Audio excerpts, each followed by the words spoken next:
Soal nomor 1, jelaskan strategi bagaimana menemukan potensi bioaktif senyawa baru turunan flavonoid dari tumbuh-tumbuhan. Jadi strateginya itu bisa menggunakan atau melakukan yang namanya sintesis, yang dimana sintesis itu sendiri tuh bertujuan untuk menemukan senyawa atau zat baru yang belum diketahui sebelumnya, dan dia mempunyai sifat yang berguna untuk menciptakan produk kimia yang baru. Jadi saya ada baca satu jurnal, yang dimana judul dari jurnal itu sendiri Sintesis Senyawa Turunan Flavonon dan Uji Bioaktivitas Senyawa Kalkon sebagai senyawa antara dalam sintesis flavonon. Jadi nanti di dalam penelitian ini, di mana ada senyawa 2-hidroksin 5-kloro asetofenon dan 4-hidroksin benzaldehida direaksikan melalui reaksi kondensasi Claisen-Schmidt menghasilkan senyawa turunan kalkon, yaitu 2-hidroksin 5-kloro 4-hidroksikalkon, dan kemudian nanti ada senyawa 6-kloron 4-hidroksiflavonon ini disintesis melalui reaksi siklisasi turunan kalkon dengan metode reflux yang digunakan dengan menggunakan asam sulfat di dalam etanol sebagai katalisnya. Jadi pada senyawa hasil sintesis tadi dikarakterisasi dengan teknik elusidasi struktur menggunakan HN1-HNMR, 13-CNMR, dan MS atau mass spektroskopi. Dan pada penelitian ini juga itu dilakukan uji aktivitas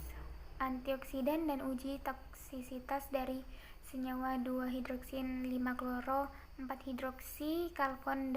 hasil sintesis dengan menggunakan metode DPPH dan metode BSLT atau dikenal dengan Brain Strip Lethality Test,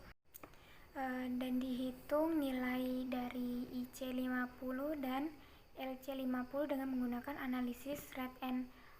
Much, yang dimana nilai IC50 dan LC50 dari senyawa 2-hidroksin dan 2-hidroksi 5-kloro 4-hidroksikalkon diperoleh sebesar 131,19 ppm dan 46,465 ppm. Dan untuk hasil dari uji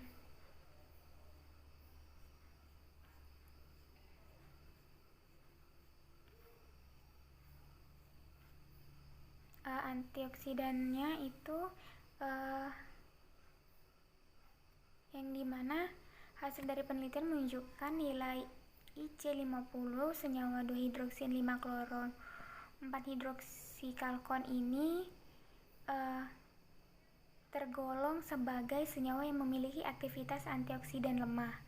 yang dimana senyawa dengan nilai LC 100-25 ppm merupakan senyawa yang memiliki aktivitas lemah sebagai antioksidan, sehingga senyawa tersebut memiliki aktivitas lemah